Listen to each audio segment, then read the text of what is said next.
Hai teman-teman sejarah, pernahkah kalian membayangkan bagaimana rasanya menjadi pemimpin di tengah badai, memikul beban satu kerajaan di pundak? Apalagi saat itu adalah masa-masa penuh gejolak. Hari ini, kita akan menyelami kisah luar biasa dari seorang perempuan perkasa yang seringkali terlupakan. Namun perannya begitu sentral dalam sejarah salah satu kerajaan terbesar di Nusantara, Tribhuwana Wijaya Tunggadewi. Ketika kita bicara Majapahit, kebanyakan dari kita mungkin langsung teringat pada sosok Hayam Wuruk atau Patih Gagah Berani, Gajah Mada. Tapi tahukah kalian, sebelum era kejayaan itu, ada seorang ratu yang menjadi fondasi, peletak dasar keemasan Majapahit. Dialah Tribhuwana Wijaya Tunggadewi, atau yang akrab disapa Dyah Gitarja. Mari kita kembali ke tahun 1328.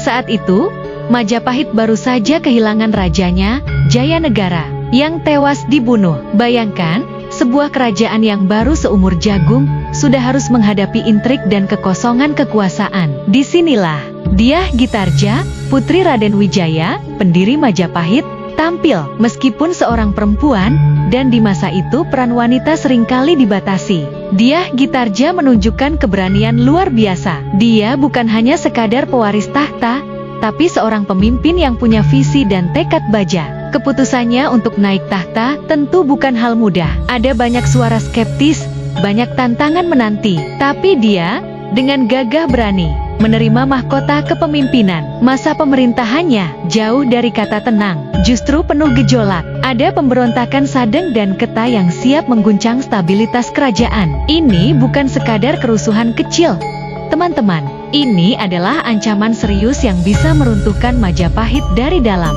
Disinilah kita melihat kebijaksanaan dan kemampuannya dalam memilih orang-orang terbaik di sekitarnya. Dialah yang memberi kepercayaan penuh kepada seorang patih muda yang ambisius dan brilian, Gajah Mada. Ya, Gajah Mada yang legendaris itu. Sonon, berkat dukungan dan kepercayaan penuh dari Ratu Tribhuwana, Gajah Mada bisa menjalankan strategi briliannya untuk menumpas pemberontakan. Bayangkan, betapa hebatnya seorang pemimpin yang mampu melihat potensi besar pada bawahannya, lalu memberinya ruang untuk bersinar. Bukan hanya soal perang, Tribhuwana Wijaya Tunggadewi juga fokus pada pembangunan dan penataan administrasi kerajaan. Ia memastikan roda pemerintahan berjalan, hukum ditegakkan, dan kesejahteraan rakyat diperhatikan. Di bawah kepemimpinannya, Majapahit mulai menata diri, memperkuat fondasi, dan mempersiapkan diri untuk ekspansi yang lebih besar.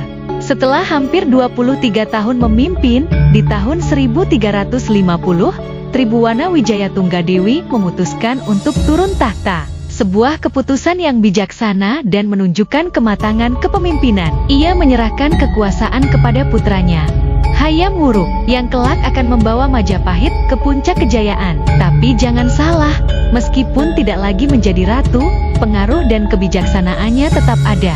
Ia menjadi penasihat utama bagi Hayam Wuruk, membimbing putranya untuk melanjutkan cita-cita membangun Majapahit yang agung. Bisa dibilang, kejayaan Majapahit di era Hayam Wuruk dan Gajah Mada adalah hasil dari fondasi kuat yang dibangun oleh Tribhuwana Wijaya Tunggadewi. Tribhuwana Wijaya Tunggadewi adalah bukti nyata bahwa kepemimpinan tidak mengenal jenis kelamin, bahwa kekuatan, kecerdasan, dan keberanian bisa datang dari siapa saja. Ia adalah inspirasi, bukan hanya bagi perempuan, tetapi bagi kita semua, tentang bagaimana menghadapi tantangan dengan kepala tegak dan membangun masa depan yang lebih baik. Jika kalian punya pendapat atau ingin tahu lebih banyak tentang tokoh sejarah lainnya, yuk tulis di kolom komentar di bawah. Jangan lupa like dan share video ini.